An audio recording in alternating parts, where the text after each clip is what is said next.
ప్రత్యక్షత గల మనస్సు కలిగి ఆ దృష్టి కలిగి ఉండడం నా దేవునికి అది ఎంతో ఘనమైనదండి.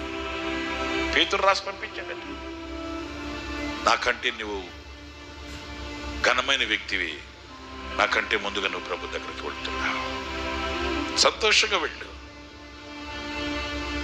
నాతో ఇంతవరకు తిరిగి పరిచయం చేశావు, ఇంతవరకు నాకు చేదోడుగా బోధోడుగా నిలిచావు, ఇంతవరకు నాకు అండదండలుగా నిలిచావు, నాకంటే ముందుగా నువ్వు ప్రభు దగ్గరికి వెళుతున్నావు కదా, నువ్వు ధన్యురాలవే, సంతోషంగా వెళ్ళు.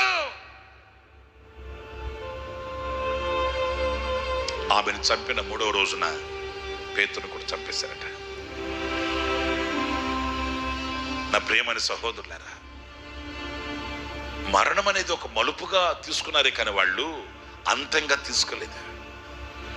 ఎందుకంటే ఆ ప్రత్యక్షత యుగల మనస్సు ఎంతకీ ఆ తెరవబడిన ఆకాశం అంటే వారిని ఆహ్వానించే 2 ఆయన మహిమ, ఆ మహిమలో సింహాసనాసీనుడై ఉన్న దేవుడు, ఆ దేవుని కుడిపార్శ్వమందు నిలుచుని ఉన్న ఆ ప్రభు.